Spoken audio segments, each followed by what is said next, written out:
توکا ایک شائستہ اور مذہبی لڑکی ہے۔ جب وہ 14 سال کی تھی تو اس کی ماں کا انتقال ہو گیا۔ 1 سال کے بعد اس کے والد، جن کی مالی حالت اچھی تھی، دوبارہ شادی کرنا چاہتے تھے، اس لیے اس نے ان کے لیے اپنی استانی کا انتخاب کیا جو اسے قرآن پڑھاتی تھیں، اور اس نے شادی نہیں کی تھی حالانکہ اس کی عمر 30 سال تھی، کیونکہ وہ اپنے والدین کے مرنے سے پہلے ان کی خدمت کر رہی تھی۔ چنانچہ باپ نے راضی ہو کر اس سے شادی کر لی۔ توکا اپنے باپ کی بیوی کے ساتھ پوری محبت سے پیش آتی اور وہ ہر کام میں اس کی مدد کرتی تھی، اور وہ بہت خوش ہوئی تھی جب اس کے باپ کی بیوی نے ایک لڑکا اور ایک لڑکی کو اس کی بہن بھائیوں کے طور پر جنم دیا، اس لیے وہ ان سے بہت پیار کرتی تھی اور ان کا خیال رکھتی تھی۔ وہ ان کی ایسی پرورش کرتی تھی جیسے وہ ان کی ماں تھی۔ توکا کو اس کی یونیورسٹی سے فارغ ہونے کے بعد ایک نوجوان نے اس کے باپ کی رقم حاصل کرنے کے لیے پرپوز کیا، اور اس نے اس کی منظوری حاصل کرنے کے لیے ایسا سلوک کیا جیسے وہ متقی اور پرہیزگار ہو۔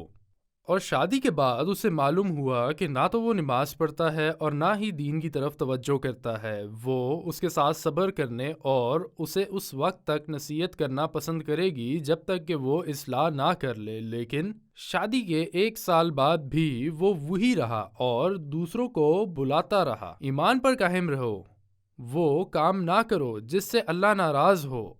تو اس نے اسے یاد دلایا کہ اللہ فرماتا ہے، اے ایمان والو، تم وہ بات کیوں کہتے ہو جو خود نہیں کرتے؟ اللہ کے نزدیک بڑی نفرت ہے کہ تم وہ کہو جو نہیں کرتے۔ چنانچہ اس نے اسے تذلیل کی اور اس کی توہین کی۔ توکا نے صبر کیا، اور جب اس کے حمل میں دیر ہوئی اور اس کے شوہر کو معلوم ہوا تھا کہ اس کا حمل ہونا مشکل ہے، تو اس نے اسے حقوق دیے بغیر طلاق دینے کی تدبیر سوچی۔ توکا نے اپنے باپ یا کسی کو اپنے شوہر کی برائیوں کے بارے میں نہیں بتایا تھا، لیکن ایک دن وہ بہت غمگین تھی، اس لیے وہ اپنے والد کی بیوی کے پاس گئی اور اسے بتایا کہ اس کا شوہر اس کو طلاق دینے کا سوچ رہا ہے، اور وہ 2 دن پہلے اسے چھوڑ کر چلا گیا تھا۔ وہ اپنے خاندان کے گھر میں رہتا ہے، تو اس نے اسے گھر میں رہنے کا مشورہ دیا اور اللہ سے دعا کی کہ وہ اسے ہدایت دے اور شاید وہ توبہ کرے اور تمہارے ساتھ اچھا سلوک کرے۔ اگلے دن باپ کی بیوی توکا کے شوہر کے گھر گئی تاکہ اسے مشورہ دے اور اس کی بیوی کے درمیان صلح کرائے۔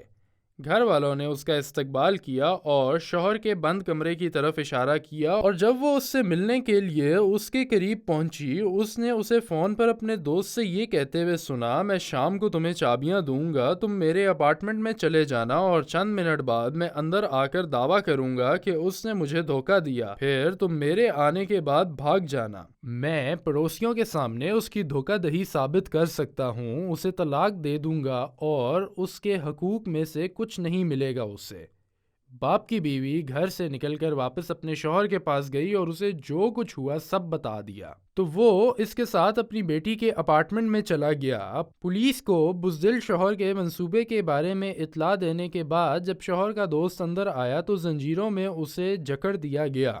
تھوڑی دیر بعد شوہر اندر آیا تو حیران ہوا کہ اس کا دوست جکڑا ہوا ہے اور اس کا منصوبہ ناکام ہو گیا۔ چنانچہ اس نے اپنی بیوی کو طلاق دے دی اور اس نے اس سے بے پردہ نہ کرنے کے غوض میں اسے تمام حقوق بھی دیے۔ توکا اپنے والد کے گھر واپس آ گئی، اپنے چھوٹے بہن بھائیوں کے ساتھ ایک ایماندار اور معصوم زندگی گزارنے لگی، جب تک کہ اللہ تعالیٰ اس کے لیے ایک نئے شوہر سے رجوع کر لے اور جو اللہ سے ڈرتا ہو۔ الذين قال لهم الناس إن الناس قد جمعوا لكم فاخشوهم فزادهم إيمانا وقالوا حسبنا الله ونعم الوكيل فانقلبوا بنعمة من الله وفضل لم يمسسهم سوء واتبعوا رضوان الله والله ذو فضل عظيم إنما ذلكم الشيطان يخوف أولياءه فلا تخافوهم وخافون إن كنتم مؤمنين